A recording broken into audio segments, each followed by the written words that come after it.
Welcome everyone to the complete free AZ-900 course. Allow me to introduce myself. My name is Sullivan. I'm an AZ-900 certified, and I will be your instructor for this completely free Azure Fundamentals course. This is day one, and then today we're going to be focusing on cloud computing. This is the Microsoft definition of what cloud computing is, and cloud computing is the delivery of computing services, servers, storage, networking, and software all over the internet. The shared responsibility model will lie between you and Microsoft. In an on-premises environment, the responsibility is yours. Think about this analogy. You have your computer, the responsibility is your computer, the responsibility will follow on you because it's your computer. But now think about that in that computer, you have data stored somewhere on the cloud. You have files, you have music, you have stuff that is stored somewhere on the cloud, and then you are paying for them to have your data stored there. So the responsibility also falls onto Microsoft. So I like to call this the analogy of the shared responsibility model, you and Microsoft. Here's a chart of the responsibilities that will be covered by Microsoft as well as you. And as you guys see, we have software as a service, platform as a service, infrastructure as a service, or on-premises. I'm going to go more in detail on the next videos. But for right now, I just wanted to show you this chart of the different responsibilities that we have. The responsibility always retained by the customer, the responsibility varies by type, and the responsibility transfers to cloud provider. I just wanted you guys to see this responsibility chart. And if you have a pencil and a notebook, I recommend that you writing down. We're going to be able to define the three cloud models that Azure defines: public, private, and hybrid. What is a private cloud? A private cloud is a cloud computing environment used exclusively by one single organization. I like to describe a private cloud as owning your own car. When you own your own car, you're responsible for the maintenance, you're responsible if the car breaks, you're responsible for everything that happens into that car, you're responsible for it. But the advantage of owning your own car is that you can go anywhere that you want without having to rely on anything public. Like, all you have to do is grab your car and then you will be able to go anywhere you want. The security of the car, if the car is stolen, is yours. If the tires break, the responsibility is yours. This is the same analogy as a private cloud. In a private cloud, if the servers goes down, it belongs to you, the responsibility goes to you. If applications are down, they are responsibility to you.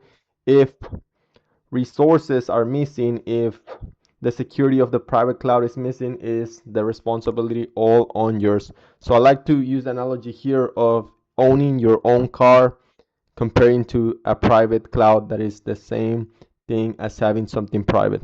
According to Microsoft, a public cloud is a cloud model where a third-party provider like Microsoft Azure owns and operates all hardware and software. I'm going to use the analogy of the public transportation here to describe what the public cloud is. And basically, for the public cloud, we relied on all the services that are provided by the cloud provider, in this case Microsoft. And I like to describe it as the public transportation because when you have your own car compared to a private cloud, we could go anywhere we want. When we rely on the public cloud, we have to rely, for example, on the train, on the metro, on the underground stations, on their flights. We have to rely on them to provide all these services. And basically, this is how the public cloud operates. A hybrid cloud is nothing more than a combination between a public and a private. The definition that we have here is a hybrid cloud connects your local on-premises data center to a public cloud. Remember how we were using analogies? In this case, you're going to be able to combine your own car, your private car, with the public transportation so you can transport between both ways. So basically, this is how a hybrid cloud works, is a combination of public and private. We're going to be comparing the benefits of having a public, a private, or a hybrid cloud, because you might get some questions regarding this. So basically, a public cloud, the benefits of a public cloud is that you can be high scalability and agility, so you can increase your resources fast.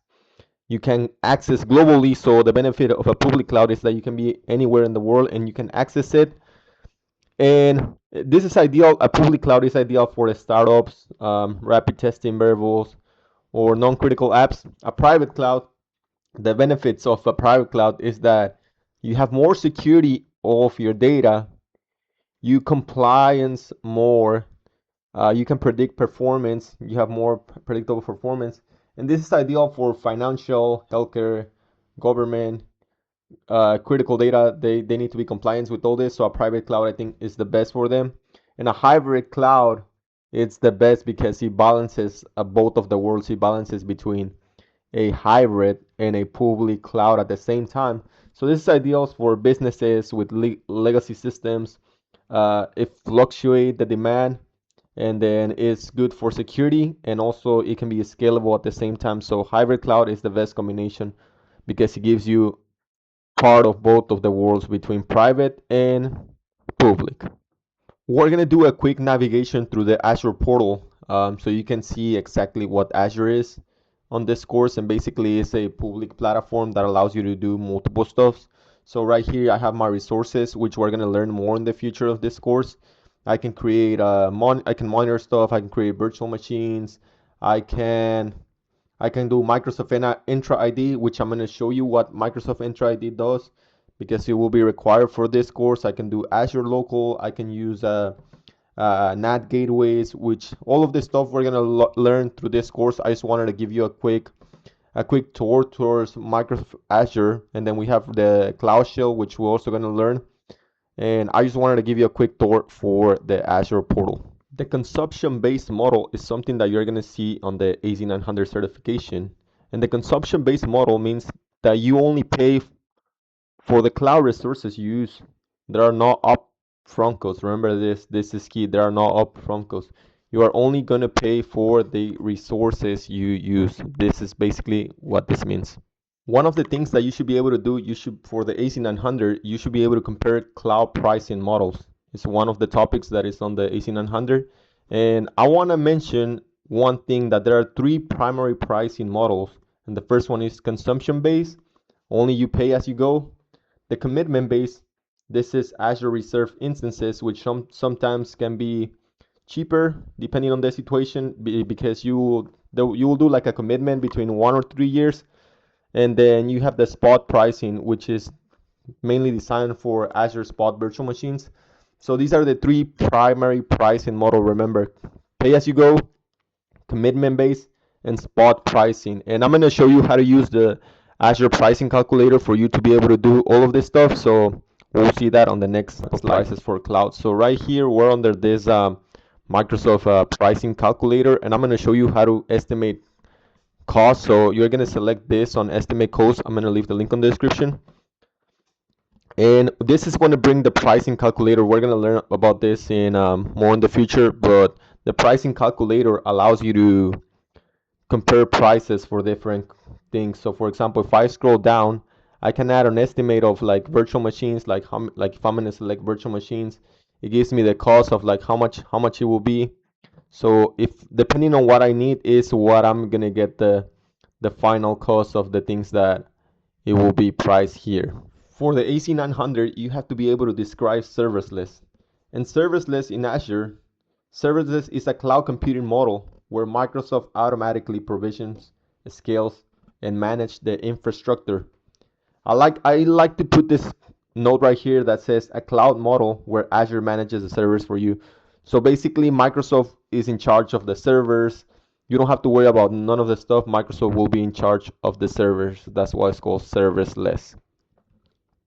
Here's the recap of what we learned today in this day one, and we learned to define a cloud computing, which cloud computing is the delivery of computing services, servers, storage, networking, and software all over the internet. Remember, we described the shared responsibility model. Remember, I used the analogy of you and Microsoft. They both share different responsibilities. We learn how to I show you a graphic of like how to do software as a service, platform as a service, infrastructure as a service.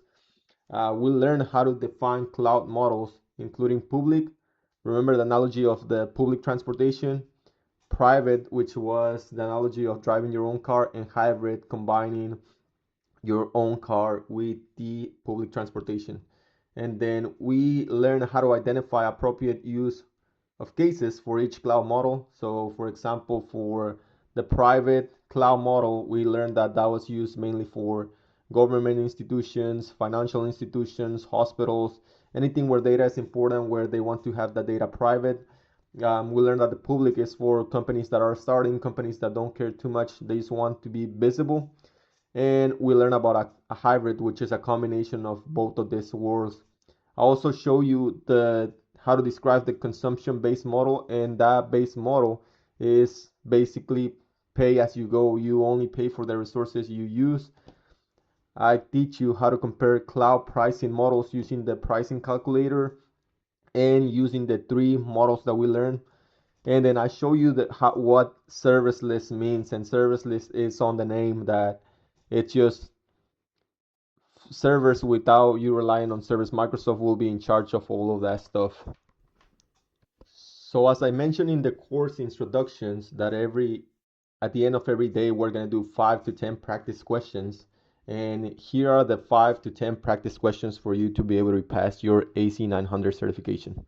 So here's question number 1, and our first question says, a company is migrating a legacy application to Azure Virtual Machine, IaaS or IaaS infrastructure as a service. Which of the following tasks is the sole responsibility of the customer? So this is going to fall under the responsibility model. Like I said, Microsoft and you, we both share responsibilities, but in this case, we're saying about infrastructure. And then we have, the question says, which of the following is sole responsibility of the customer? The customer is going to be you. So managing the virtualization layer, I don't think so. That's going to be Microsoft. Patching the guest operating system, that's gonna be your responsibility. This is the answer, but we're gonna check the other ones. Maintaining the physical hardware, that's gonna be the responsibility of Microsoft because they have the servers on their data centers. And securing the physical data center, that will be the responsibility of Microsoft as well because the data is on their cloud. So here's the correct answer. In the infrastructure as service model, the customer is responsible for managing and patching the operating system installed on the virtual machine. We're going to select next. Question number 2. Which scenario represents a primary use case for a private cloud model? So now we're on the private cloud model. Remember, private is like driving your own car. Remember the analogy, guys. This is why I say analogies are very important. So let's read the question again. Which scenario represents a primary use case for a private cloud model? So we have scaling resources for a public website. I don't think so. Deploying apps with no IT expertise. I honestly don't think so. Reducing all capital expenditure costs. I don't think so. And strict legal requirements for data location. This will be an interesting one. It's kind of like a tricky one, but the correct answer is D. Because remember that in a private cloud, the most important thing is information. So remember, hospitals, government entities, all this stuff they try to use private clouds for them to be able to select all that stuff. So private clouds are often chosen when organizations have strict regulatory or legal requirements that necessitate total control over data and hardware. So we're going to select next. Question number 3. Which statement accurately describes the consumption-based model in Azure? So we're on the consumption-based model. Remember what I said? We're going to start with number A. Billing is based on the actual resource usage. Sounds good, but let's keep reading. Resources are dedicated to a single user. Doesn't make sense. Upfront costs are required for hardware.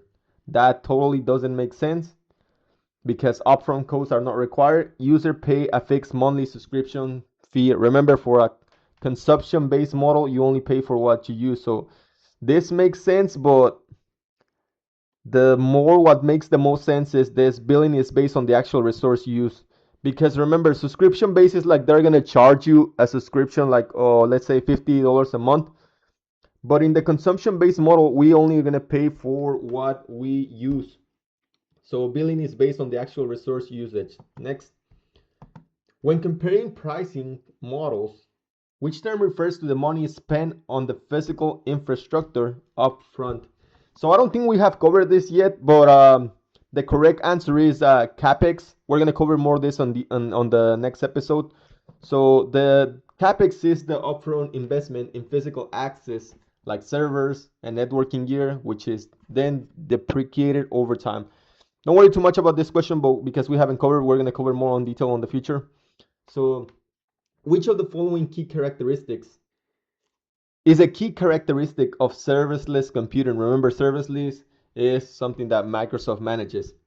So we're going to start with number A, requirement to patch the underlying system. Number A. Number B, event-driven execution of code. Manual scaling of virtual machines and absence of physical servers in data centers. Let's read the question again because this one's another tricky question. Which of the following, if you know the answer, post it on the comments. Which of the following is a key characteristics of serviceless computing? So serviceless computing, remember, that's where Microsoft manages all this stuff. So requirement, no, because I'll say event-driven execution of code, because since Microsoft manages all of that, they will be responsible for all the events that are happening onto those uh, serviceless computing. So serviceless functions typically runs in response to specific triggers, events, such as HTTPS, Hypertext Transfer Protocol, request, or a file or upload. We're going to select next.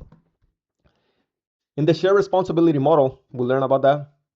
Which responsibility always remains with the customer regardless of the cloud service model? Infrastructure as a service, platform as a service, or software as a service.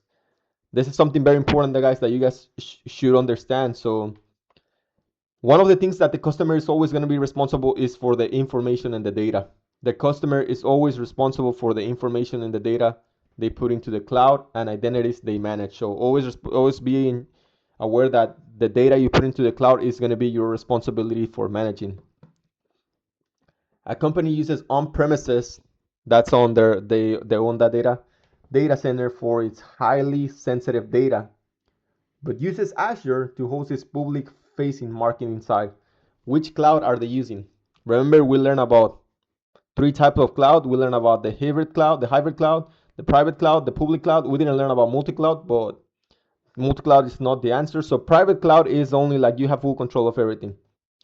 They do have control of some stuff, but they also share stuff on public. So it's not a public because they're sharing, they're combining both of private and public. So it's gonna be hybrid cloud, which let's read the answer. A hybrid cloud combines on-premises infrastructure, private with public cloud services.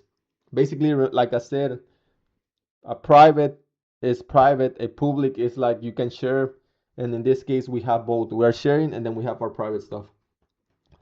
Which of the following is a defining characteristic of cloud computing? Remember, I give you the definition of what cloud computing is, and it's not a fixed capacity for all users. You don't manage the hardware. High up front capital investments, you don't do none of that. But it is an on-demand self-service, so it is an on-demand self-service. So cloud is an on-demand self-service that allows users to provision computing capabilities as needed without human interaction from the provider. Question number 9. If you guys know, like, you can pause these videos and then like start answering, like if you guys know the questions, and then at the end I'll give you the answer. So which service model is the most appropriate for a developer who wants to deploy a web application without managing the underlying server or running environment? Okay, so I haven't really covered about like all of these services in depth, so don't worry if you don't know what's the answer. We're gonna run the question again. We're gonna read the question and see what's the answer. Which service model is the most appropriate for a developer who wants to deploy a web application without managing the underlying server?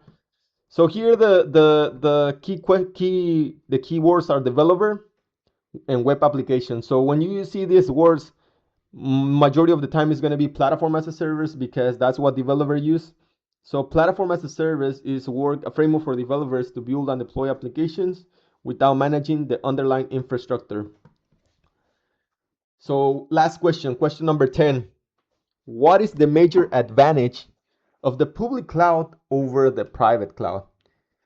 This is like we have to be, remember, for the AZ-100 we have to be able to identify advantages over public and private. So let's see what we have.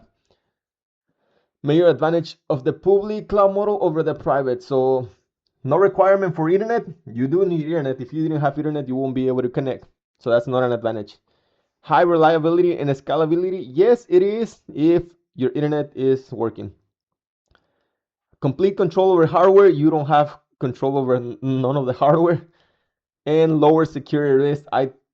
That's not true. You will make less security risk if it's private. So the correct answer is going to be that you have a high reliability and scalability. Public clouds offer massive cloud and high availability global infrastructure that individual companies usually cannot afford. So this is it for the questions. Thank you everyone. If you made it to the end of the video, all I ask for you is to subscribe, give a like to this video. This is day one of this. This course is completely free for you to be able to pass your AZ-900 certification. So help me subscribing, help me giving a thumbs, help me sharing this, and see you on day 2.